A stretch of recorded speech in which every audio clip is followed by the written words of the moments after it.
Hey guys, welcome back to my channel. My name is Megan. If you have not been here before, thank you so much for coming. I'm excited because today I'm going to talk to you about something that has been on my mind. It's something that I really questioned when I first started in graphic design. So I wanted to talk to you all about that today, and that is if you really need a niche in the graphic design industry.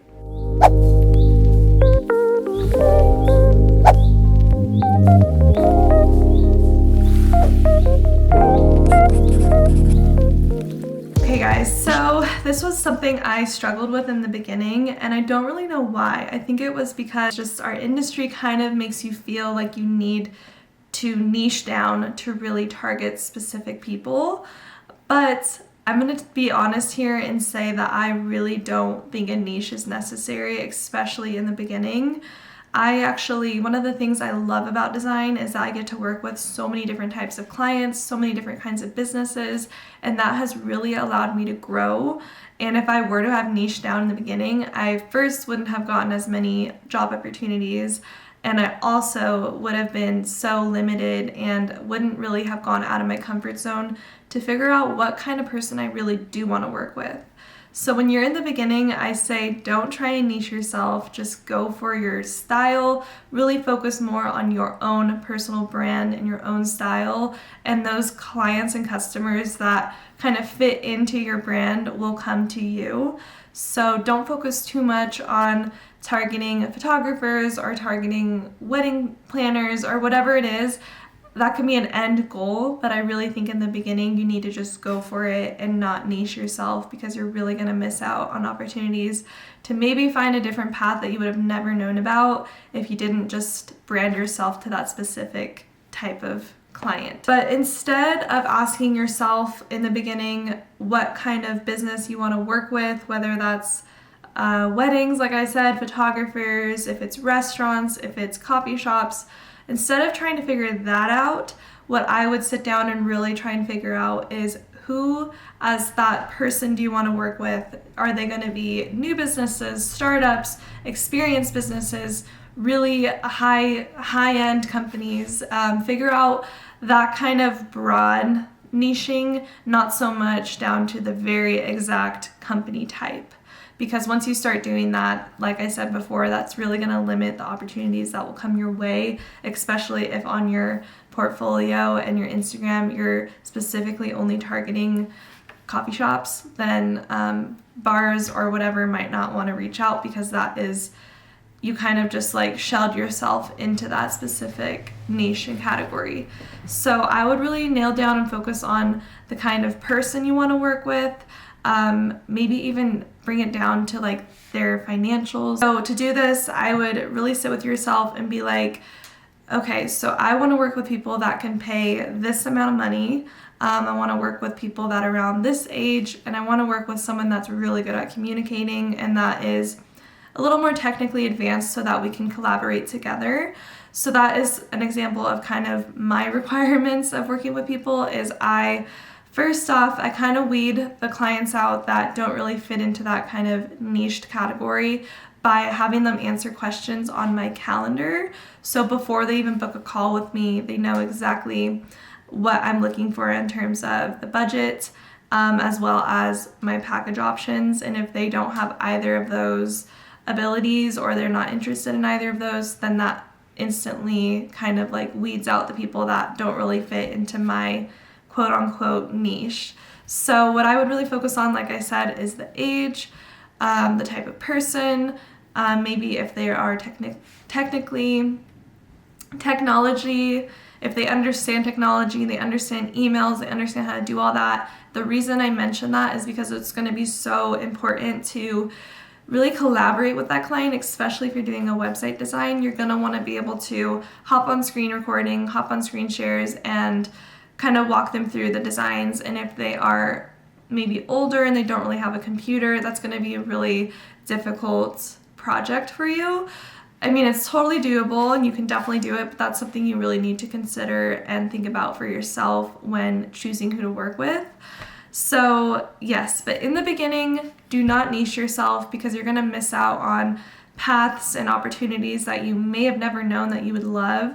So the more you just stay open to saying yes to opportunities in the beginning, the easier it will be to kind of figure out who ideally you want to work with, despite their industry and what their business is. Because really, all that it matters is that they love your design, that you can kind of use your branding and your style of design to make their brand look beautiful. It doesn't really matter if it's all one specific industry. It can be a realtor and you can make a similar branded style for a coffee shop, for example. So really try to just, like I said, focus on the type of person that you want to work with. So I have a little exercise because I don't want to just talk your ear off. My exercise for you would to be draw like a legit stick figure, and I would literally write like bullet points around the stick figure of the type of person that you really want to work with, that your goal is. And you guys know I'm huge with manifestation, law of attraction, and this simple exercise is basically practicing scripting. So if you really just write out like, I want to work with both men and women, let's say they make around, how about they can afford $1,000 to $8,000 for branding. So we'll put like a range of minimum, maximum of this specific client. Let's say that they are between the ages of 25 to 60. And then let's say that they are really great at communicating. And what I mean by that is they either have their phone to text you, call you, or they have email set up. So that's actually a very important one. I'd always make sure that you're looking for that in your specific clients.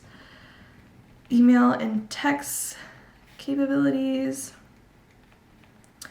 And you can also, like, as you get busier as a designer, you can get a little bit picky with your clients and look for red flags, because there's going to be clients that come to you and there will be red flags, such as them texting you like 10 times a day. That's a huge red flag, that is going to be a client that doesn't respect your time.